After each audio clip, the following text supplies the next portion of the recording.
किसी और ने कहा कि बेहिस हो चुकी है, हमको फ़र्क ही नहीं पड़ता। मैं समझता हूँ कि 99.99% हमारे कौम के वो लोग हैं जिनको अपनी माँ बाप बीवी बच्चों के सिवा आगे कुछ मालूम ही नहीं है, कुछ पता ही नहीं है, कुछ फिक्र ही नहीं है।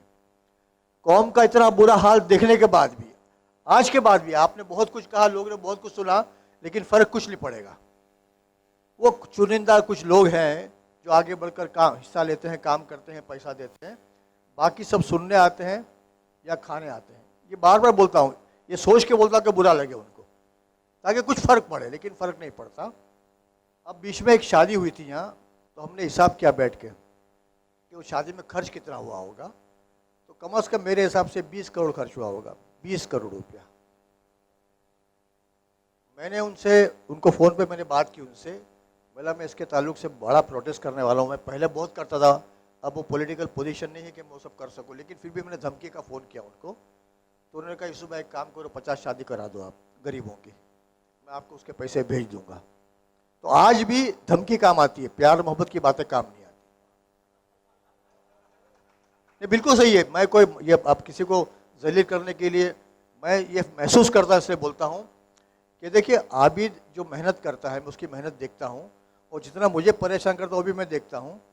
तो एक बात मैं कह सकता हूँ बड़ी ईमानदारी के साथ में कि जो साथ इसको मिलना चाहिए, जो मतलब सपोर्ट मिलना चाहिए, जो एनकरेजमेंट मिलना चाहिए, वो नहीं मिलता। मैं समझता हूँ मेरा एक दोस्त था, उसने किसी को कुछ धक्का मारा या कुछ हाथ चला दिया, तो उसको अरेस्ट किया गया, वो जेल गया।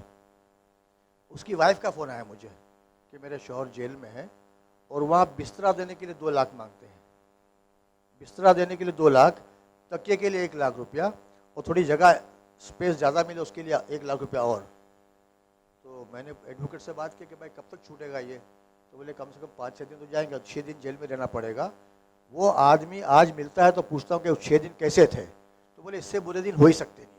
जेल के जो 4, 5, 10 दिन होते हैं, और जहाँ हमारे 2-3 बड़े लॉयर्स बैठे हैं, मुबीन सोलकर साहब हैं, यूसुफ मुशाला साहब हैं, ये आपको बताएंगे कि हमारे पास पूरा डेटा है कि काफ़ी ऐसे कैदी हैं जिनका टर्म पूरा हो चुका है लेकिन आज भी जेल में है, पनिशमेंट का टर्म पूरा हो चुका है। ये तो सुप्रीम कोर्ट ने भी नोट किया है, सेंट्रल गवर्नमेंट ने नोट किया है कि उनको तो ऐसे ही रिहा कर देना चाहिए, लेकिन उसके बावजूद भी लोग जेलों में बंद है।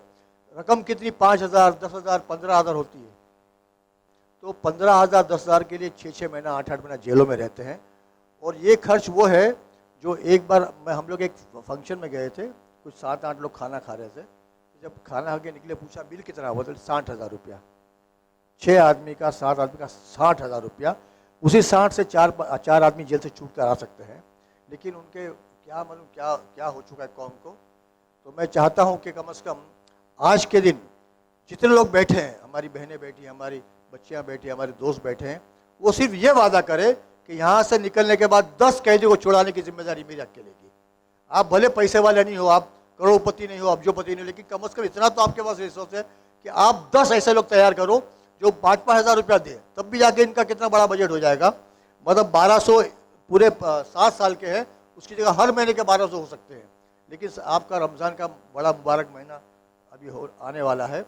हम लोग नमाज़ पढ़ते हैं, कुरान की तिलावत करते हैं, रोज़ा सहरी करते हैं, इफ्तारी करते हैं, रोज़ा रखते हैं, और ये सब जानने के बाद भी कि कौम का, मेरा तो सब हो रहा है लेकिन मेरी कौम का हाल बुरा हो रहा है दिन पे दिन, और बुरे दिन आने वाले हैं।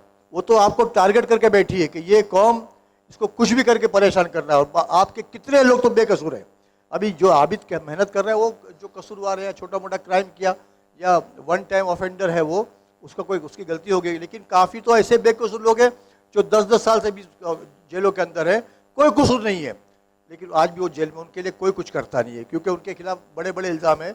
आपको डर लगता है कि उसको हेल्प करने का तो मैं भी जाऊँगा जेल के अंदर, या मेरे खिलाफ इल्ज़ाम लग जाएगा। तो ये डर के माहौल से आपको बाहर निकलना पड़ेगा। और अगर आप हिम्मत नहीं है नाम दे के पैसा देने की, तो चुपचाप पैसा भेज दीजिए ना, आपका नाम भी नहीं आएगा। काफ़ी लोग ऐसे भी जो कहते हैं पैसा दूंगा लेकिन मेरा नाम नहीं आना चाहिए, उसको डर लगता है कि मुझे जेल लेके जाएंगे। कि अल्लाह ने आपको बहुत नवाजा है, पैसे वाले लोग थे, अल्लाह आपको और नवाजे। लेकिन अगर आपका पैसा कौम के काम नहीं आता, तो मैं दुआ करता हूँ कि आपके बच्चों का सुख नहीं मिले। इसका, ये पैसे का सुख आपके बच्चों को नहीं मिलना चाहिए। आप जानते हो इतना सब बुरा हाल हो रहा है, इसके बाद भी आप लोग डोनेशन देते नहीं, आप काम नहीं करते, कम से कम जो करता है उसका सपोर्ट कीजिए ना। तो किसी ने कहा कि इस तरह बदवा देना अलाउड नहीं है आपको। आप इस तरह किसी को बदवा नहीं दे सकते। मैं ये तो मेरे दिल की बात थी, मैंने बोल दी, उसके लिए माफ़ी चाहता हूँ। लेकिन मेरा दिल आज भी ये बोलता है कि जो कौम के काम नहीं आता, अल्लाह करे उसका इतना बुरा हाल हो कि वो बाद में पछता है कि मुझे मौका था, जवानी थी, ताकत थी, कुव्वत थी, पैसा था, मैंने कौम का काम नहीं किया, तो आज देखो मुझे बुरे दिन देखने पड़ते हैं। मैं ये दुआ करता हूँ, आज भी दुआ करता हूँ और आपसे गुजारिश करता हूँ, अगर मेरी बात बुरी लगे तो आप ये सोच के माफ़ कर देना कि दिल का दर्द है जो आपको बोल रहा हूँ। क्योंकि जो आबिद मेहनत करता है, उनकी मेहनत देखता हूँ तो मुझे बड़ा अफसोस होता है कि यार एक आदमी कितना भागता है, लेकिन आज भी उनके साथ में 15-20 लोग होने चाहिए। वैसे लोग नहीं है, ताकतवर लोग नहीं है। देखिए मुझे माफ़ करना, लेकिन मैं आपसे गुजारिश करता हूँ कि आप यहाँ से निकलने के पहले अहद कर लो। मैं इसलिए कहता हूँ कि मैं भी जानता नहीं था आबिद कौन है। मेरे पास एक पेपर्स आए, मैंने एनवलप में खोल के देखा तो मुझे ये सब मालूम पड़ा कि ये सब काम हो रहा है। तो मैं खुद फ़ोन करके बुलाया उसको कि तुम आके मिलो मुझसे। तो ऐसा आप भी इनको फ़ोन करो, बुलाओ अपने पास और बोला मेरी ताकत ये है, मेरी कुव्वत ये, मेरी रीच ये है, मैं आपको हेल्प करूँगा। शुक्रिया, खुदा हाफ़िज़।